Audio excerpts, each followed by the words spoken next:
केवल पुत्र मत मांगो, ठाकुर जी से कहो कि नाथ भक्तिवान पुत्र प्राप्त हो, ठाकुर जी भक्तिवान पुत्री प्राप्त हो। करमेती बाई का नाम सुना है सबने? जैसे भक्तिमती मीराबाई हैं, ऐसी राजस्थान में प्रकट हुई करमेती बाई।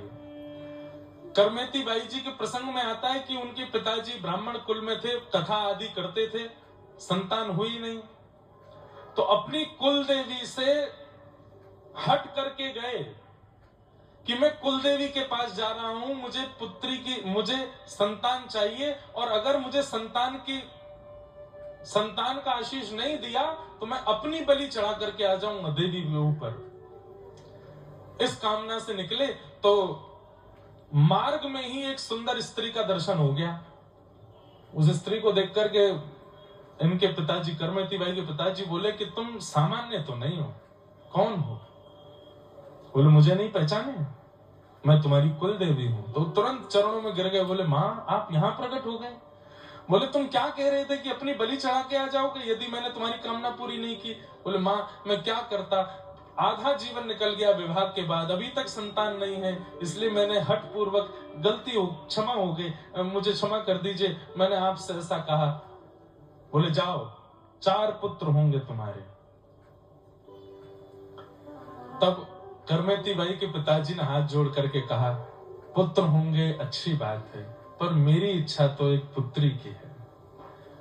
जब पुत्री की, उस समय में कोई पुत्री नहीं मांगता था, भ्रूण हत्या हो जाती थी, स्त्रियां घर में जन्म लेती, बालिका तो उसके प्रति बड़ी दुर्भावना आदि रखते थे, और सब रहा ही है भारत में। ये भारत का इतिहास नहीं था ऐसा। ये मुगलों ने जब आक्रमण किया भारत के ऊपर, उसके बाद भय के कारण माता पिता की हम इसकी रक्षा कैसे करेंगे, इसलिए ऐसी धारणा बनती चली गई, क्योंकि मुगल आक्रांत घरों से उठा उठा करके ले जाते थे और माता पिता कुछ नहीं कर पाते थे। भारत की ऐसी कभी इतिहास नहीं रहा कि यहां पर स्त्री, माता, बालिकाओं का कभी भी जन्म सफल नहीं माना जा। यहां तो मांगा गया है कि हमारे यहां पुत्री हो जाए।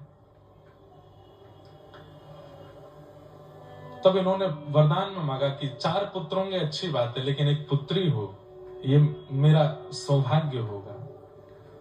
तब मां, इनकी कुलदेवी इतनी प्रसन्न हो गई और प्रसन्न होकर के कहा, बोले मैंने बस इतना कहा था 4 पुत्र होंगे, उनका व्यवहार स्वभाव कैसा होगा मैंने ऐसा कुछ नहीं कहा था, लेकिन अब मैं वरदान देती हूं, तुम्हारी 5वीं पुत्री होगी, और वो पुत्री इतनी भक्तिमय होगी, इतनी भक्तिवान